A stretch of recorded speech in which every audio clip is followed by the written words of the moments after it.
Well, I'm not the only one seriously questioning why the government has paused the next stage of the reopening. The tourism, agricultural, hospitality and general business sectors have expressed various degrees of disappointment today too. Joining me now is Ines Willox, the Chief Executive of the Australian Industry Group. Ines, thank you very much for your time. Did you expect the decision that came down last night in light of the reassurances we were given throughout the day yesterday? Well, Chris, the decision to shut the borders to international travellers, skilled migrants, the students that we need, last night for 2 weeks was deeply regrettable. As you mentioned, there were a lot of people either on their way or had packed their suitcases to come, and now they have to unpack or turn around. And this just undermines confidence in Australia. We've been locked down and locking people out for 2 years almost, and the day before we were going to reopen, we closed the gates again. That just undermines confidence and it gives people no certainty. And as you know, business thrives on certainty. And again, because there's no certainty, that makes things like confidence hard to raise, investment hard to make, jobs hard to create. And we are hundreds of thousands of people short in our economy. We cannot say this enough or understate it. We are hundreds of thousands of people short.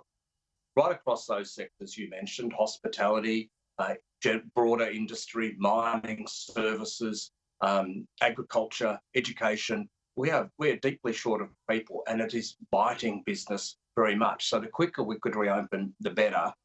It's the number one issue that business is now facing, Chris. It's what we hear about all the time. It's labour mismatches or shortages and skill shortages. And migration is one way to quickly try to fill those gaps.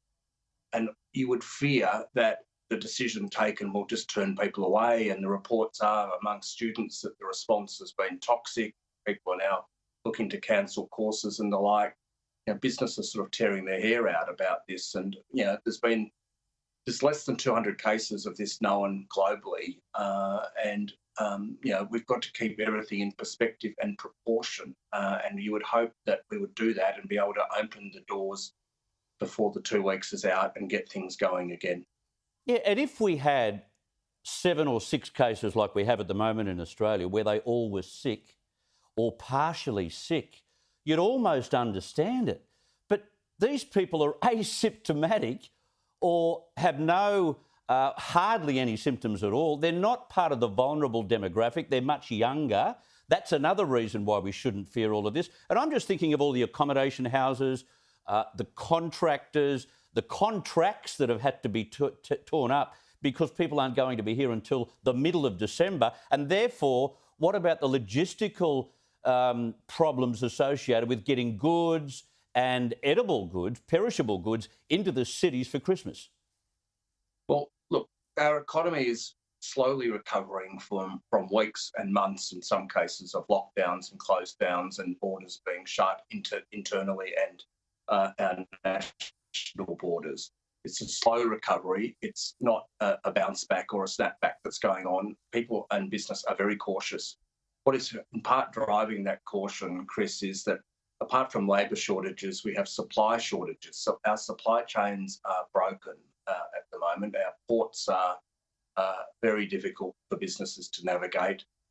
It's very difficult to get containers in and out into Australia to get goods in. Our supply chains are broken. That's why big stores are warning that you're not going to get what you want for Christmas already. And so what we're doing here is compounding all of these problems by keeping the borders shut at a time when all the evidence medically seems to be that for now they have this under control and they can keep it under control. So it's another message to business that, you just have to stand back in the queue and wait. It's a message to businesses, employees that your jobs, are again, not immediately at risk, but over time at risk again. I'm in Melbourne, and the great fear that permeates right through the populace here is that we'll get locked down again. And the mindset of our leaders needs to be to find ways to keep us open rather than find ways to shut us down.